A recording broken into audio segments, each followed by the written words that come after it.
Well, coming up a week from today on November 25th, the Tea Party Sentinels will be having their monthly meeting. And today with me is, of course, Richard Palmer.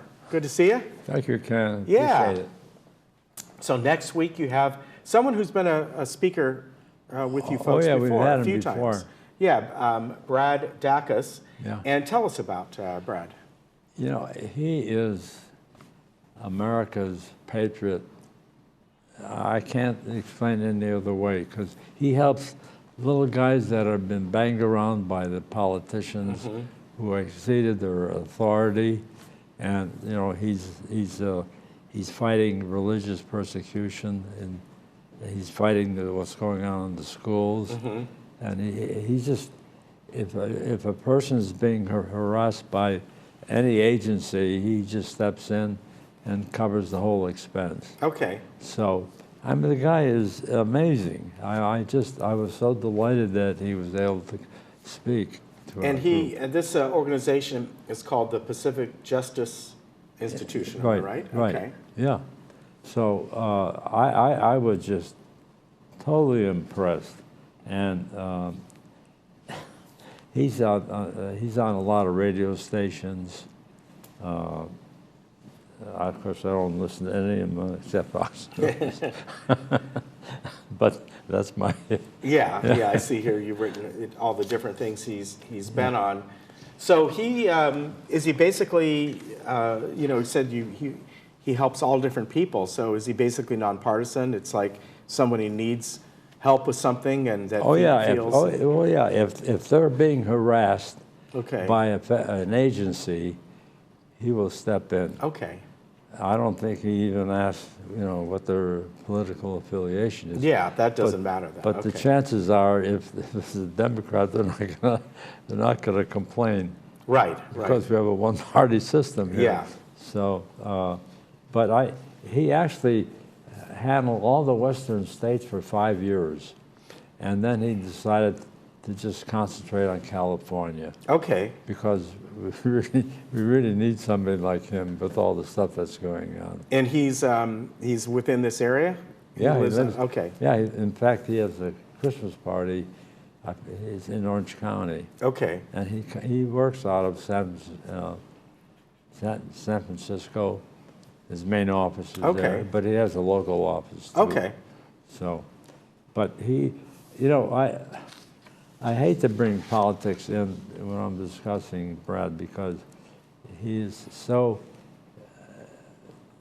patriotic. He's just full of love for this country.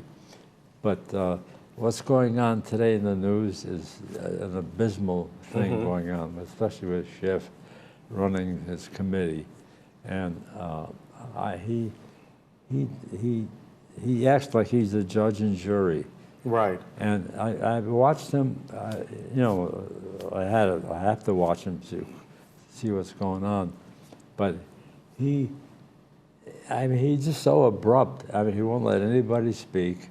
He won't let anybody come in that's contrary to what he's promoting, and what he's promoting is not correct. So if you compare what Brad is doing, and I can compare him to Trump, because they're both trying to clear out all the garbage, and they're both doing it successfully. I was appalled when I heard that these ambassadors were running the State Department.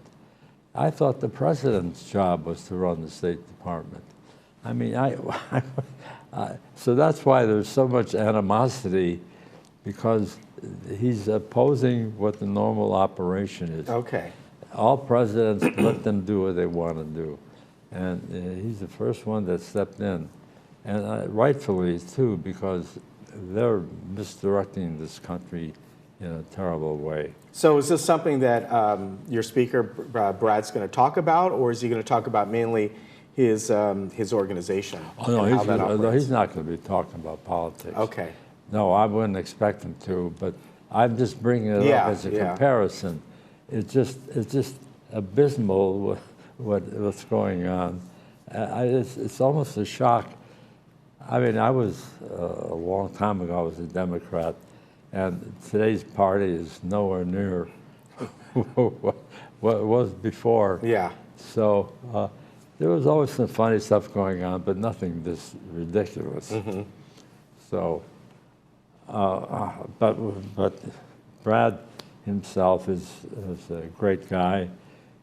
He got his degree and law degree in Texas, and he worked with Phil Graham. Okay. So he's very active politically, but not at the forefront of his organization. Well, I know he's been a speaker with you guys before a few times, and people come here and listen, and you open it up for questions, and do you usually do that? Oh yeah. Okay. Absolutely. And we're handing out slips. He's. I mean, I feel, I contribute to him every month because, I mean, I just so believe in what he's doing. I mean, how can anybody deny what he's doing is not correct? He's just a patriot. I mean, he's just full of love for this country, and he hates when people are being bulldozed by bureaucrats. All right. That's simple. That's the simple as I used to put it. So again, want to let everyone know this is next Monday, not tonight. Right. November 25th. It's at Clubhouse 7, and the doors open at 6:30. The meeting starts at 7 o'clock. So you can just head on over there and enjoy the evening. Yeah, I must say one thing. Sure. I was really let down when I finished my second term on the GRS. Yeah. So, but I thought I'd maybe be an advisor. Okay. I mean, because nobody there knows what's going on as far as air conditioning goes. And so that's where my expertise is. Okay. So I'm trying to keep them on par. I mean, right now, we're looking at Clubhouse 1, which they're talking about $15 million.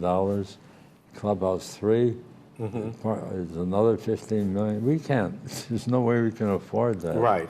So. Well, maybe you'll get on one of the committees then as an advisor. No, I'll just be an advisor to MNC and. Okay. Or maybe on the energy thing. All right. Very good, Richard. Always good to see you. Oh, thank you, Ken. Take care of yourself.